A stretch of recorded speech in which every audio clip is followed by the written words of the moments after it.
Come a little closer and lend me your ears. Don't worry, you keep yours while I keep mine. In each episode, we'll dig into the major stories, uncover the truth, and retrieve gems from Yada's blog. We'll discuss what's right, bark about what's wrong, wag our tails at the thrill of discovery, and take you on adventures through the exciting world we live in today. So, fasten your curiosity leash and get ready. Right then, coming to you with another episode of the Yada's Vlog on a Blog. Tomorrow's news, disseminated today. Let's dive in. Okay. Wookiee had the opportunity to see himself introducing the show. And I know this is not the vlog on the vlog. We're actually continuing with our series on the last word picture. But the new Wookiee introduction is so fun that we did want to play it. And Wookiee was up here right on the desk, ready to co-host, saw himself delivering that intro, and wanted to get up close and personal with that handsome dog, particularly the one in on the blue suit. So it is with a big smile that we bring you the Yahowah vlog. This is Wookiee. I am Yada. We are the hosts of your show. In the last statement, we're dealing with the 116th Mizmowr. It is a delightful story, so that you have an idea as to what it all represents. Okay, you can sit back down now there, Wookiee. That's okay. It's okay, but just sit right down. Right down. There you go. Good boy. Okay, good boy. So that you know what it represents. Dowd, who I admire probably more than anyone in the last 2,000 years, certainly.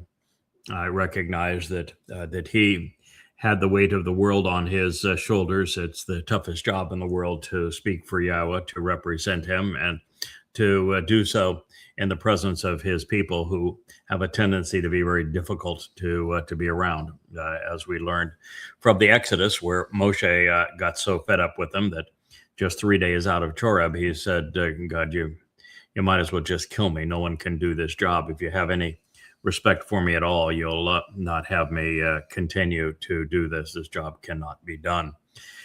And Dowd managed to hang in there longer even than Moshe did. Moshe was 3 days out of Choreb, although he did finish the job over 40 years. To some extent, he mailed some of it in.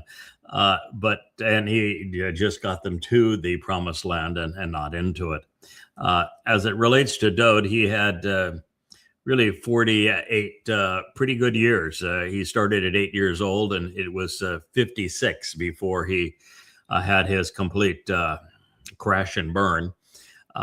And what we read after his fiasco with Bathsheba and the elimination of the light of Yah, which is the man that he had killed, her husband, Uriah, that Dowd became angry that God was judgmental of him, that God disassociated from Dowd.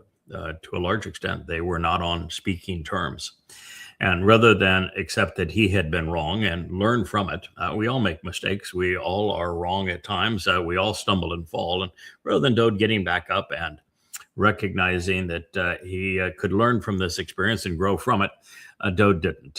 He lashed out at God. And we had to go through the horrible response that Dowd had toward Yahowah in the immediate aftermath of his blunder, which is recorded in the 51st Mashal, not Mashal, but of Mizmowr or Psalm. And it's horrendous. And we dealt with it. We didn't want to, but nonetheless, it's an important story to tell. And it is Dowd's failings in this regard that really set up both Judaism and Christianity. Had he not done so, it would have been impossible for anyone to steal Dowd's title as the Messiah and Son of God, as our Savior, as the returning King, and to give it to Well, in Christianity, it was stolen and given to the mythical Jesus. And in Judaism, it was stolen and given to the warlord Bar Kokhba. And that would never have happened, could not have happened, had Dowd not fallen so precipitously and then wallowed in his own shame. And what we learned is that a number of things. First of all, it was assumed but not stated that Dowd could not have served as the Passover lamb, even though they don't have their Jesus fulfilling Passover, because he was not perfect, particularly because of the horrible failures associated with the Bathsheba affair. But one of the things that we have learned, and it's exceedingly important if you're going to have a relationship with God, is that he's not looking for perfect. He knows that there's no such thing as perfect. There's never been a perfect animal. Even his actions over the past have been imperfect at times. And that the reason God does not want and is not looking for perfect is, first, it's impossible. And second, it is undesirable. If we were perfect, we would be indistinguishable. We would be boring. We'd have no character. We'd have no ability to learn. We'd have nothing that we could offer. We'd have no way of proving our worth. We could not grow. And so it would be it'd be actually counterproductive to be perfect. God's not looking for that. He is looking for, are you observant? In other words, do you closely examine and carefully consider what he has to say and what appears all around us, so that ultimately you would be a good travel companion going through the universe with God. Second of all, are you responsive? Are you willing to engage? Are you willing to make a relationship where you're not dependent, you're not someone who is expecting entitlements? You don't expect God to do everything and you have to do nothing, like the nature of Christianity. Or in the case of Judaism, it's just the opposite. People do everything and God does nothing. But in these opposites, you're not either of those two. You're willing to listen to God, pay attention to what he has to say, and then respond, contributing to the relationship, making everything better by your response. And number 4 is the most interesting of all. God wants us to demonstrate that we are reliable, that we can be trusted. He wants to remove us from these physical bodies, from the restraints of these bodies, so that we can go off and explore the universe with him, so that we can enter the seventh dimension and be with him, so that the gap between who we are and who he is narrowed with us being raised up to his level. And he can't do that. He shouldn't do that until such time as we demonstrate that we can be trusted with all of that increased power and knowledge and capability. And so with Dowd, God came up with a very interesting way of resolving this dispute between the two of them, where Dowd had, not just fallen and made a mess of things, but had lashed out at God, blaming God for this situation. Dowd became Yisra'el. Became the same Yisra'el that we witnessed during the Exodus, the same Yisra'el that we witness today. He became Yisra'el, belligerent and antagonistic towards God. And what Dowd demonstrates by the way that God resolved this problem is that it can be resolved. So there is hope for Yehudim and for Yisra'el now, because God resolved this problem with Dowd. And he did so in a most fascinating way. It's something that, again, we have just begun to explore, because it is so, it's the last thing you would actually expect, I suppose, even though it's been there all the time. When you go back in time and you realize that Enoch, who was the first person, his name is actually Chanuk. It means that he is prepared, and that then he is deployed by God. That's what his name means. That he uniquely appealed to Yahowah. found Yahowah, engaged in a relationship, demonstrated that he could meet those three criterion that God was looking for: pay attention, respond, and be reliable. And God took him for that purpose so that he could redeploy him. And redeploy him he has.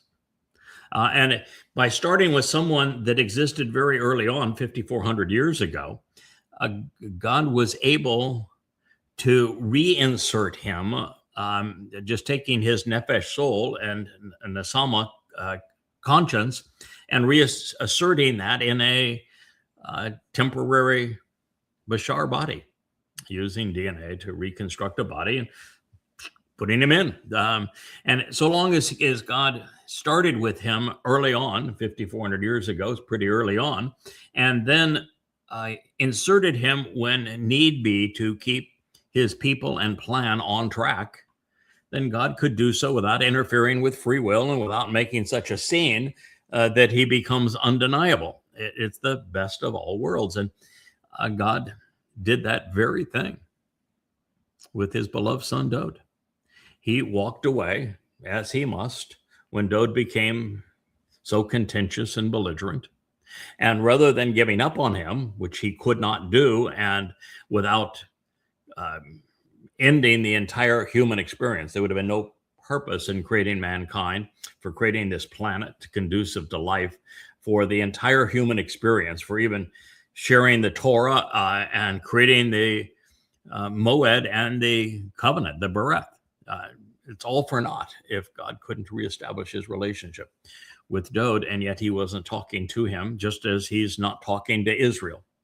So something had to happen. God had to intervene in a way that he could communicate with Dowd, get his attention, get the relationship restored, and then ultimately Dowd's reputation restored through someone, since he wasn't going to do it himself. And the same thing is true now with Yisra'el. God's not talking directly to Yisra'el, hasn't talked directly to Israel since he divorced himself and made that pronouncement in the book of Hosea 2,700 years ago. So God's plan is that same soul that was originally introduced to us as Chanuk, was reinserted here as the person known as Obed-Edom. Helped Dowd get the Ark of the Covenant properly positioned within on the Temple Mount in Jerusalem. And then as Dowd cascaded into his self-imposed exile from God, it was this man now under the name Ethan Ha-Ezraki. And we will, in due time, explain exactly who that individual is, because God has a great deal to tell us about him, actually, and the role he played. But he and his wife, the Yahowah's Amma, intervened on behalf of Yahowah to bring his wayward son back to him. And the result of that is now emblazoned in this, the 116th Mizmowr, our psalm. So the next statement, this was the last one that we shared at the end of our concluding program on this. I think it was 2 days ago now. And it reads, Yahowah. Now, that in itself is significant, because in the 51st, guess whose name is missing? Yahowah's. Yeah, exactly. Yeah, Dowd wouldn't even say it. And here now that he's been subject to this intervention, Yahowah. Yahowah observes, watching over, Shamar. Now, this is known because, well, the intervention with Dowd came in two phases. One is that Yahowah's Amma, his productive mother, not Yahowah's productive mother, but the person known as Yahowah's Amma, which means productive mother, was deployed first. She met with Dowd and sobered him up, told him to get off the booze, told him to start thinking with the big head, not the little head. She spoke to him as a mother would speak to a son. And she at least got his attention. And then God sent in the bull. He sent in a highly judgmental individual who came armed with the proper testimony. He came armed with the ultimate hammer, the 89th Mizmowr. It was specifically revealed in a collaborative effort between Yahowah and Ethan High as Rocky for the express purpose of reestablishing the relationship between Dowd and Yahowah, and then reestablishing Dowd's reputation with the world today.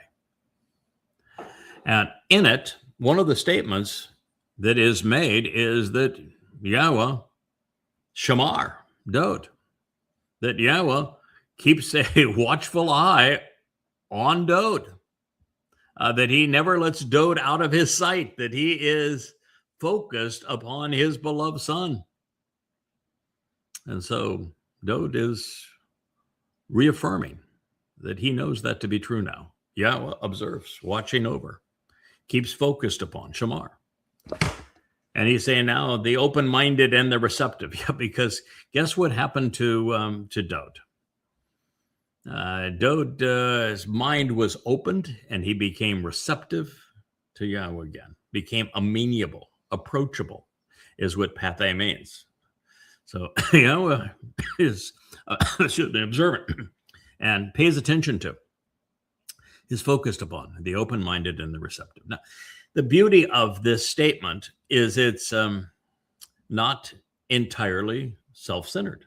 No, it's true that Dowd could be self-centered and not be self-centered, because in fact it is Dowd returning to Yahowah that enables the fulfillment of Pesach Matzah and Makurim, that opens the doorway to life, takes our guilt, deposited in the Sheol, so that we are now guiltless before God, and then opens the door to the family home of Yahowah through Makurim. So Dowd returning in this way is selfless. It's the most selfless act in human history. And it is for the benefit of those who are open-minded and receptive to what he has done, to this very report that we are providing to you today. But it's also of him, because he became approachable again, amenable again, one who could be persuaded as to who he was and what role he was going to play in God's ultimate story. And then he goes personally here, says, I was barely hanging on by a thread, and I was in need. I was fading away, and therefore concerned for me. He, Yahowah, or he, Ethan Ha, is Rocky. He saved me. He liberated and spared me, helping me, rescuing me from harm's way. Now, I've said this a lot of times, and that's, by the way, that's Psalm 116:6, is that in Hebrew, there is no distinction between an uppercase letter and a lowercase letter. There's only one case. And therefore, we do not know if the intent when Dowd was speaking here was to say he as in Yahowah, or he as in the one that Yahowah sent to resolve this relationship, to deliver the 89th Mizmowr. And from Yahowah's perspective, and I think from Dowd's perspective, didn't matter.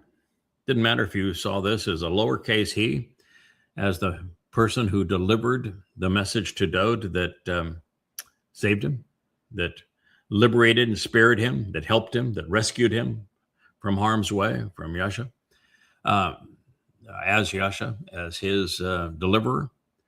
Or if you see it as God speaking through this man, and therefore he is crediting Yahowah, because what difference does it really make?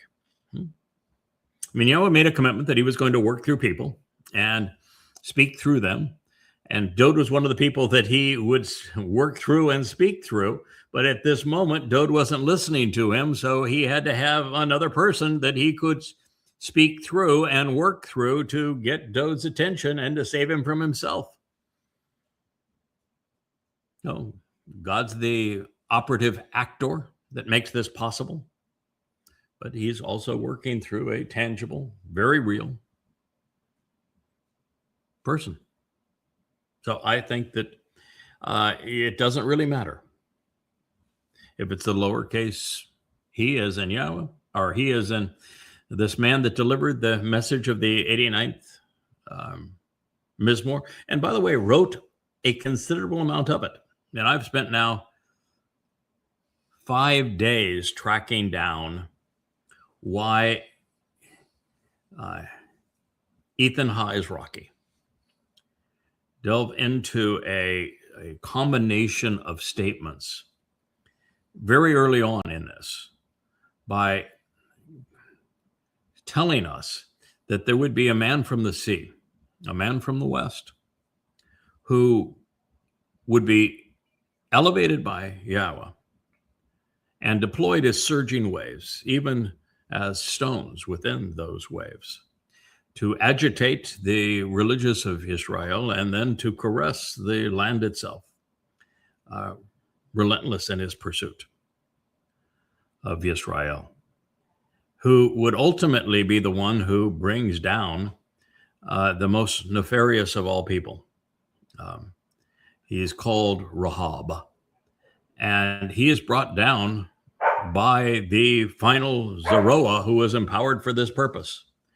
And we're going to learn that Rahab is the corporeal manifestation of a certain individual of political prowess who we are told, even with all the promises he has made to Israel, is exactly as I have positioned him, the great betrayer.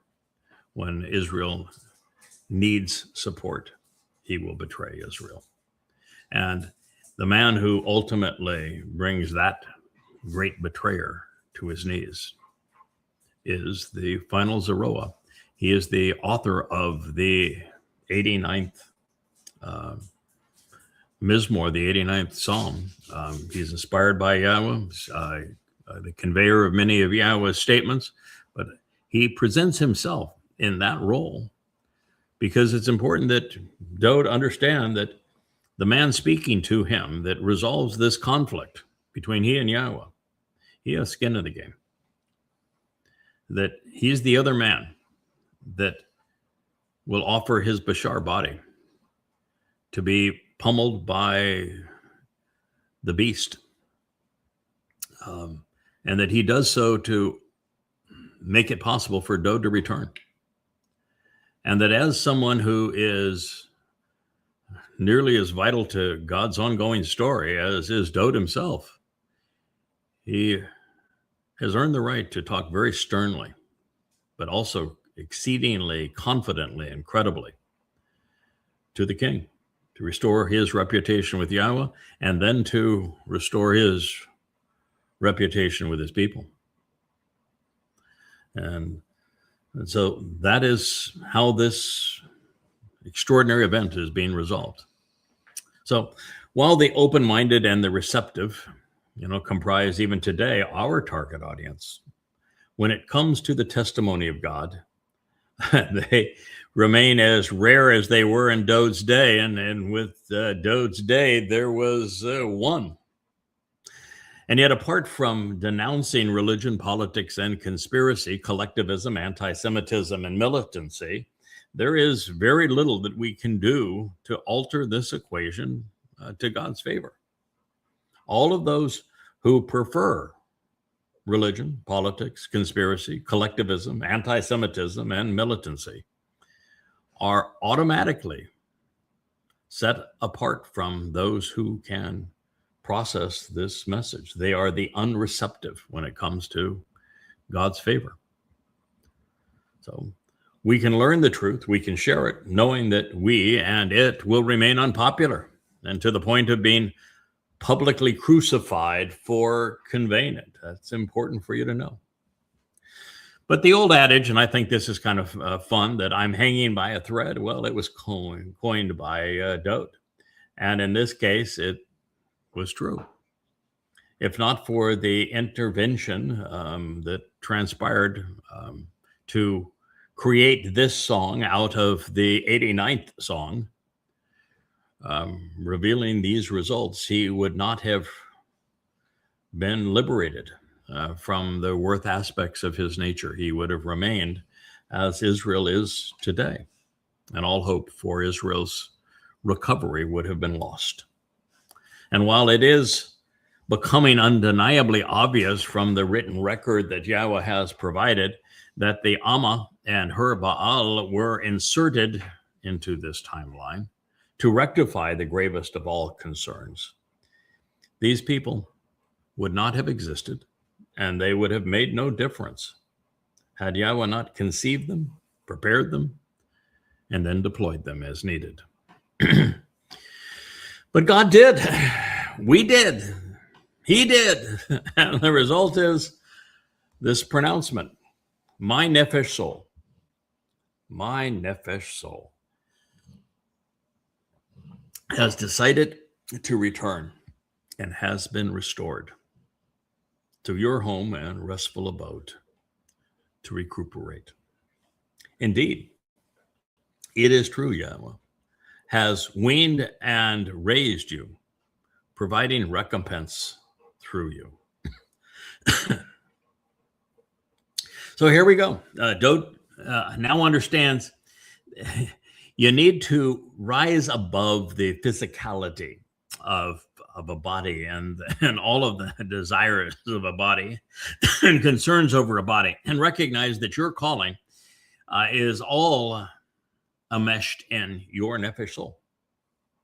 That it's your Nephesh soul that would be reinserted, Dowd, to serve as the Passover lamb. Not your soul is going to die as the Passover lamb. It's the physical body that soul occupies that will be sacrificed as the lamb to open the door to life. That it is your Nephesh soul that will carry humankind's, at least the covenant's, guilt into Sheol, to deposit it there, never to be seen again.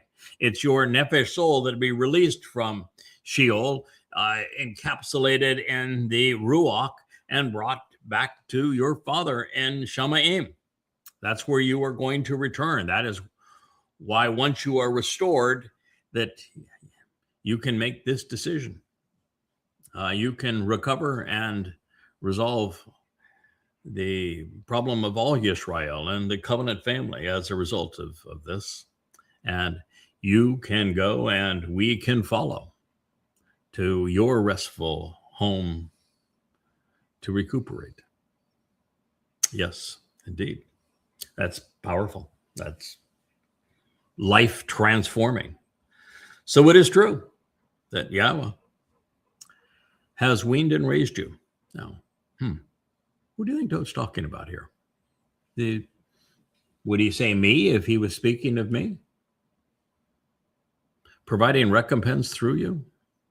Who is? It's Oth here. Who's Dowd speaking of? Now, you have a couple of options. And I think that the most intriguing of those options, and the most likely of those options, is exceedingly powerful. It is, again, life-altering, planet-altering.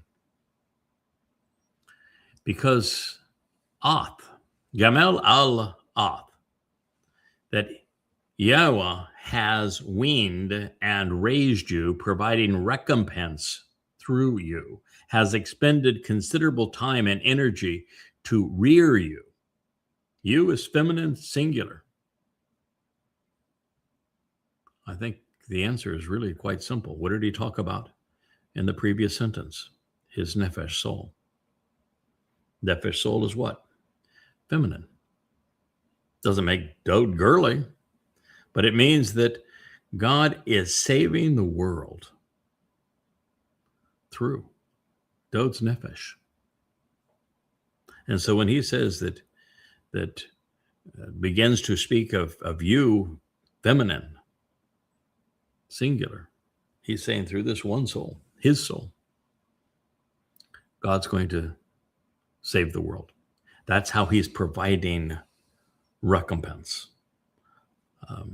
through Pesach and Matzah, leading to Bikurim. Now, that being the case, that is extraordinary. So Dowd Shub, he returned to Yahowah, as must every Yehud who wants to survive the next 7 years during the time of Israel's troubles. This realization would later be articulated and explained through the prophet Hosea. For Yahowah to Shub, to return to Yisra'el, Yisra'el must first Shub, return to Yahowah. He's emphatic in this regard. And God doesn't change his mind. He doesn't renege on something he has said and promised. So this is the prime directive. It's the ultimate lesson. It is as true for king as it is for the pauper, as true for the man who united Yisra'el as it is for the Yisra'el that is so disunited today. As a result, Dowd's Nephesh soul would never die. She, souls are feminine in Hebrew, would spend all but 4 of the next 3 millennia at home with Yahowah.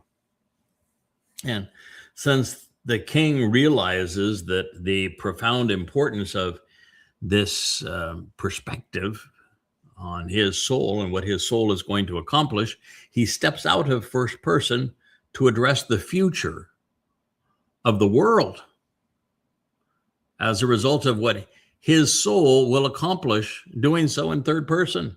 He knows that Yahowah raised his Nephesh for this purpose and that he will deploy his Nephesh soul to provide recompense and redeem those who are open and receptive to the covenant, as well as to this man who brought this message, the 89th Mizmowr, to the very Son of God, our Savior, saving the Savior. So these, my friends, are just words on the page, but they open heaven's door. Dowd's soul is central to our survival. It would be, and now has been, his Nephesh, who was dispatched and given a Bashar body to fulfill Pesach, and then without it, carried our guilt into Sheol, enveloped in Yahowah's Ruach. Dowd's Nephesh, protected by Yahowah's Spirit, was released then from Sheol, hell, on Bikurim, returning to Shamayim as God's Bakor, firstborn son. Yisra'el, why can't you process that? I know the rabbis can't. I'm not expecting them. In fact, I don't want them to. But those of you who are not stained and stigmatized, stunted by rabbinical deceptions, why can't you process that? Shalah. After projecting all manner of inappropriate mandates and moods on Yahowah in his 51st Psalm, Dowd is now celebrating the voice of the cohortative, now conveying a first-person expression of volition. He is speaking of his own decision, revealing his choice to return and to restore his relationship with Yahowah, knowing that this will be the result. Of particular interest, in fact, monumental importance, the king has evolved past the fixation on bodies, which was his problem previously, both living ones and feminine ones and dead ones and masculine ones. He has matured to value his and other Nephesh souls. Of course, beginning with his own, because without his own, there is no hope for the Nephesh of others. Now, this is the lesson we all ought to learn. It's the lesson that destroys both Christianity and Judaism, as well as Islam. In Christianity, the solution is a resurrected body. In Islam, it's all about resurrected bodies that are either tortured or satiated with carnal desires. And in Judaism, they also believe in the resurrected bodies of the dead. Dowd now realizes that's not the case. He has had this man whose soul has been put into a physical body and delivered from heaven, because he has been in Shamaim for a considerable time at this point, some 1,400 years, and brought to Dowd for this purpose. In fact, I think it would be 2,400 years at this point, brought to Dowd for this purpose, saying, pal, it's not this, it's what's inside of you. It's what animates it. Your very essence of your life is your Nephesh. Start focusing on it because of what God can do and will do with it. And he would know. He's a Nephesh. Put in, pulled out, put back in to the ordinary flow of time and the world of the limits of 3D. And, in those limits, he would be, oh, God, I'm going to know those physical bodies. Can you hurry this up? I want to be released of all of that again. Because there's such an enormous difference between the liberty of 7 dimensions and our soul being enveloped in energy and light versus being constrained here in 3D with the physical limits of a decaying body. This is vital to our survival. And it is such a departure from Dowd's deplorable attitude in Mizmowr 51. I'm of the conclusion that our intervention as surrogate parents could not have occurred over the course of a day, but instead a considerable period of time. The evidence is mounting that we were deployed for at least 8 years, and I think that's a much longer time than that. I think it goes all the way back to we arrived as a couple during the experience with Obed-Edom and getting the Ark of the Covenant into Jerusalem, properly positioned as a lesson for Dowd of what will also happen in the future as the man from Edom will accomplish the same thing prior to Dowd's return. So I think it goes all the way back to that point that he was able to witness Dowd's gradual and then precipitous decline and be prepared to intervene at the right moment. So I think that at the very, very least, he is now confronting Dowd during the last 4 years of Dowd's first life. And the initial 4, I think he would continue of Solomon's reign. Solomon was only 12 years old when he took the throne. And so he needed some surrogate parenting for sure. His mother was not helpful in this regard. So all guiding him. In the case of Solomon, he would have been there from 12 to 16 years of age in Solomon's presence prior to that time as someone who was, he would have known tangentially by the repositioning of the Ark of the Covenant. And he obviously knew all about him because he would write of him as the Nachri.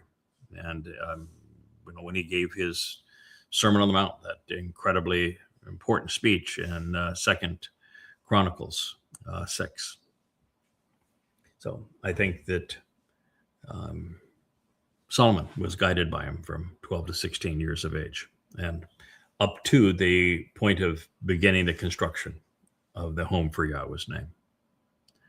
Now, should this be the case, then Ethan, the perpetually reoccurring and steadfast, the constantly deployed and eternally engaged, the long established and perennially unrelenting, who is productive and everlasting as Rocky, the ones springing up as a tree, coming forth prepared and shining at the time with logical expressions regarding the sequence of events. That's what Ethan is Rocky means. Delivering, therefore, the 89th Mizmowr as it was conveyed, well, that was conveyed through Yahweh's Nekar.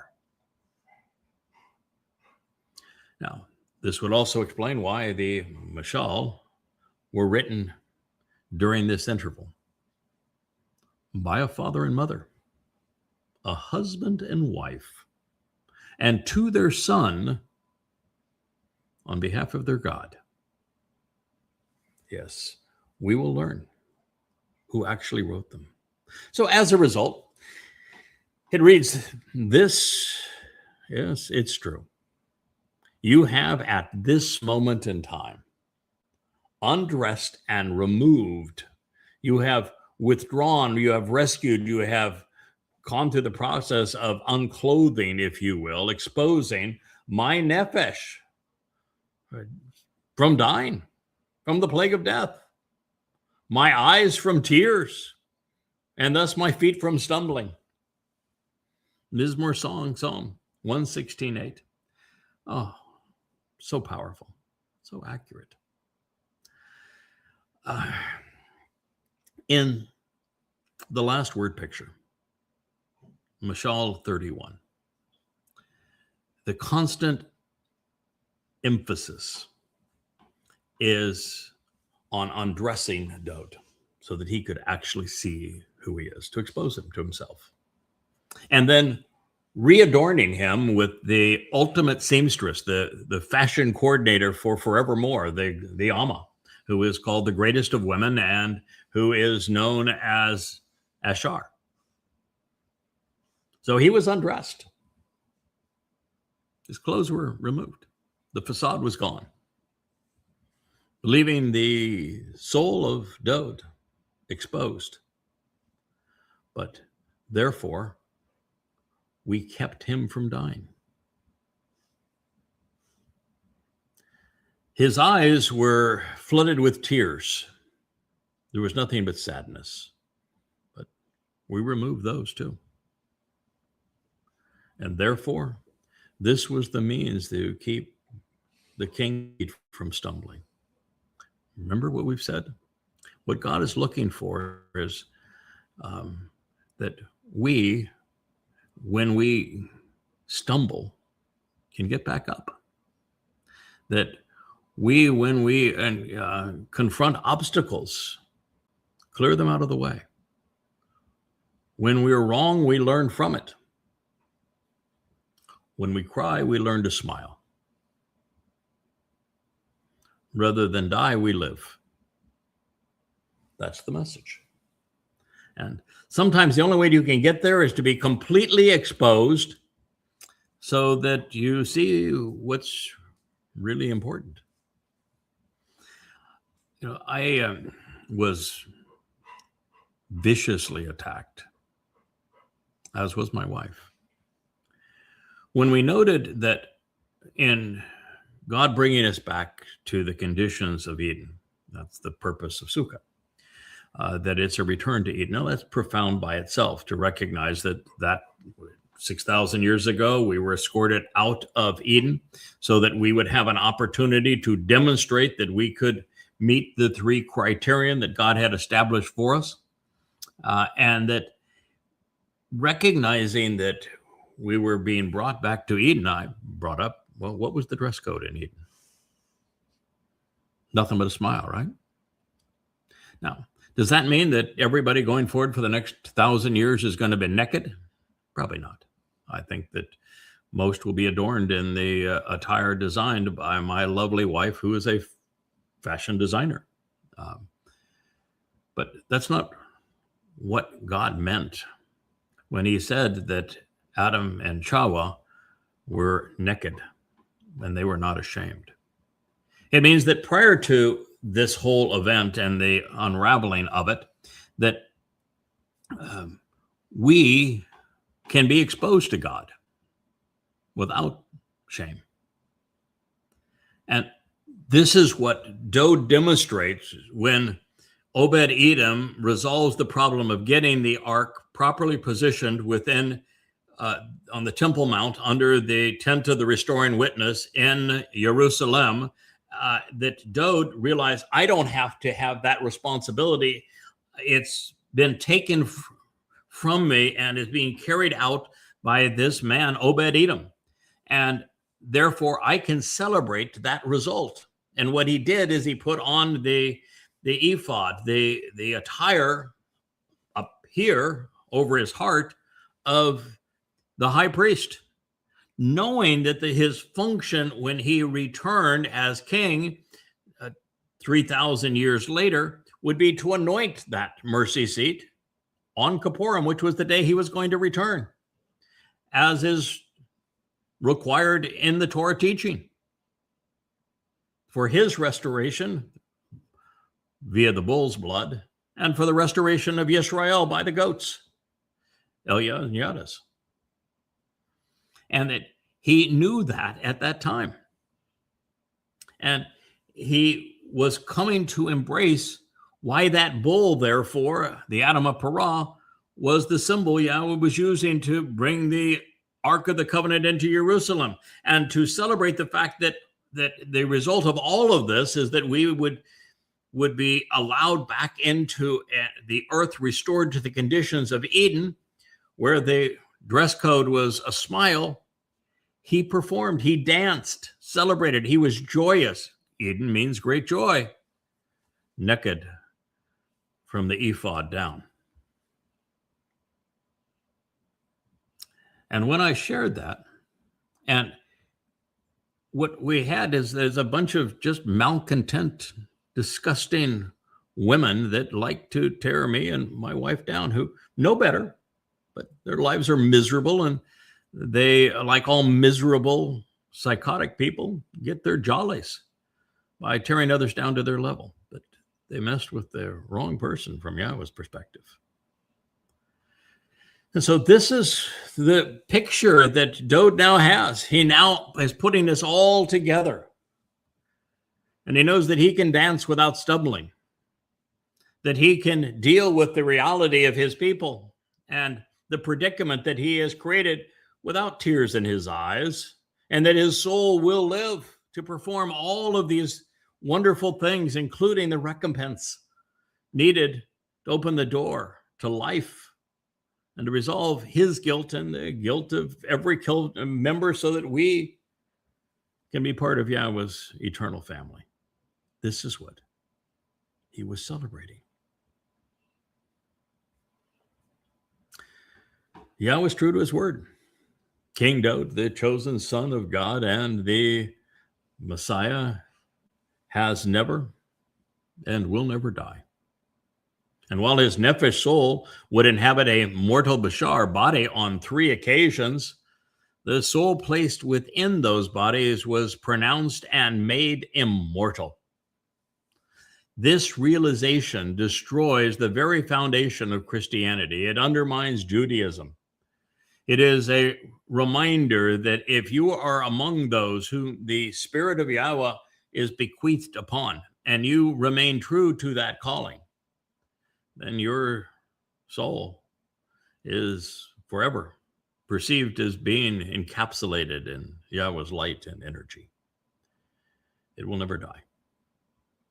It is the key to validating my discovery, proving that Dowd's soul was deployed in his second of 3 lives to fulfill Passover and unyeasted bread in 33 CE. And that means that Jesus is nothing but a God-forsaken myth, a horrible, monstrous, fake God. And that Dowd, he's our Savior. Now, speaking of vital discoveries, Dowd has affirmed another. It was only a few months ago that I came to realize that the ultimate test for mankind that was played out in the garden and that Adam failed to meet as Yahowah requested. And that was that we have to do the three things that God needs to witness in us for him to surround our souls in light, for him to enable us to soar beyond the stars. And that is that we must demonstrate ourselves worthy. We do so by one, closely examining and carefully considering the testimony he has provided. Two, by engaging, responding accordingly, so that we make a contribution to the relationship and to the world around us. And three, that we demonstrate that we are reliable and that we can be trusted by correcting our mistakes and learning from them and getting back up so that we can keep going when we stumble and fall. In this regard, the verb shalats was constrained in time through the perfect conjugation. This means that Dowd was undressed and exposed so that his failures of his past could be addressed and removed. He was saying that he would never cry or stumble again. That's not what he was conveying. He was saying that this persistent crisis that he was in right now, where he was constantly stumbling over himself and precluding his vision by having his eyes constantly welling up in tears, which was his current situation, that had been resolved because it was written in the perfect. That was now solved. And to some degree, the idea of being shalats, undressed, brings us right back to the last mashal, where the Amma was not only dressing down her son, but also adorning him for success going forward. It's one of the major themes, if not the major theme, of the last word picture. To serve mankind on behalf of God, we must be guided by one without being influenced by the other. It's true. This is the message of the Hitpael stem. If we are going to speak on behalf of God and serve mankind, then we have to be influenced by God and not influenced by man. That's rare. And that's the message that is conveyed, as I've said, by the Hitpael stem. It reveals that Dowd was now set apart unto Yahowah, making him apolitical and anti-religious. And for this position, he was prepared to carry out his next two lives. The text reads, I will walk independently, progressing through life, unaffected by any societal influence. I will journey traveling and going about life free of any outside pressure. Hitpael, imperfect, first person, singular, alongside the presence of Yahowah in the land and on earth of those living more than one life. Ha-Chaim. Song 116:9.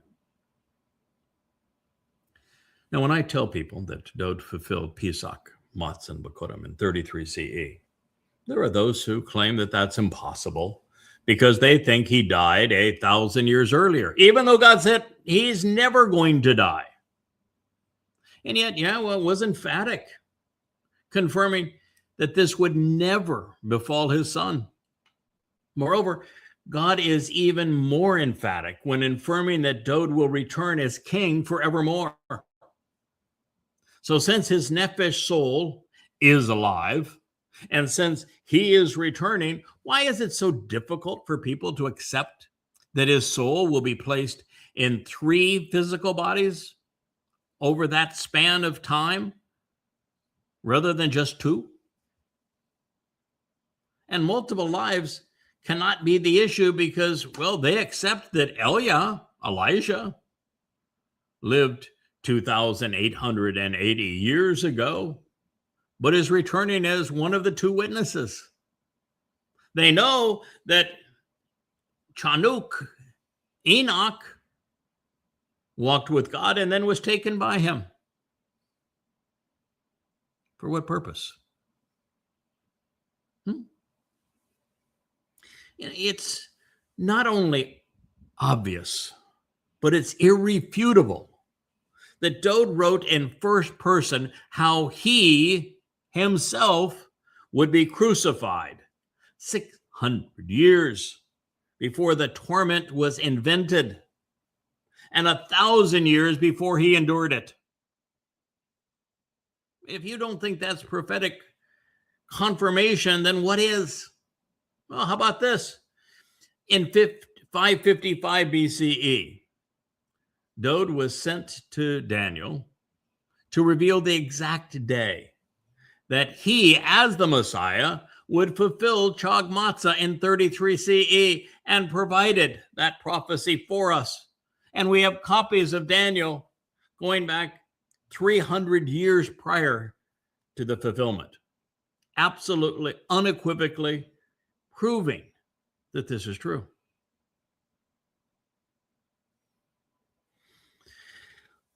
I suppose even more to the point, Dowd is the Etz Chaim. He is the tree of lives in the garden. And he is the one who opened the door to life by fulfilling Passover. Can you make the connection? As such, when he returns as our king, he will also be our savior. This is precisely what the Amma and her Baal sought to reestablish through their intervention and counsel at this time. So in this next pronouncement, we find Dowd becoming what he was railing against in the 51st Psalm. Trustworthy and reliable. He said that was impossible, but now he knows it's possible. This is what Yahowah needed to see in his beloved son before deploying him in year 4000 Yah in advance of fulfilling the spring Mikre. Now, previous to this, we have seen how Dowd had afflicted himself, becoming depressed. In our counsel, he became responsive again. As a result, Yahowah knew that he could trust Dowd, his son, sufficiently to enable the promises of the Moedim, during which he was afflicted, so that we would not be burdened in this manner. At this time, the king came to epitomize the full expression of being responsive to God. His life, therefore, becomes an exemplar, a lesson for all of us. I'll conclude this program here with Mizmowr, Psalm 116:10. I became trustworthy and reliable. Aman. I regained credibility and integrity, establishing myself as dependable and enduring, trustworthy and loyal. Hiphil, perfect, first person, singular. As a result of communicating, ki dabar, when I said, I was terribly afflicted and I was depressed, and now I'm wholly responsive. After having been anxious, this was ana ma'od, After having been anxious and miserable, dejected and humiliated, I answered the call. So I'm replying. Call perfect, first person, singular. Mizmowr song, Psalm 116:10. Now again, I would say mission accomplished. Put up the banner. The relationship and trust needed have now been restored. Dowd went from blaming God for his mistakes to accepting responsibility and to acknowledging that he had returned to accountability. This is all God ever wanted. This is what he needs from all of us. Yes, the point would have been made had I chosen one or two renderings of Shaphat's rather than 18. And I did. I chose 18 words to define it. But since they all seem to apply, I thought it was appropriate to cast a wide net, and I will share that with you because it is profound. You're going to see the maximum expression as we delve into this in our next program of amplification, because of where Dowd had been and where he now was as a result of this intervention, which came first through Yahowah's Amma, and then through the power of the 89th Mizmowr. Well, I thank you for listening. This is something that I'm deeply vested into, that I care enormously about. I feel like I am speaking to you as one who is indeed 5,600 years old, 5,400 years old, I think is the more correct accounting, and as one who has played a significant role. And not only making these words part of Dowd's expression and his return to Yahowah, but also returning Dowd's credibility, his reputation to his people at this time.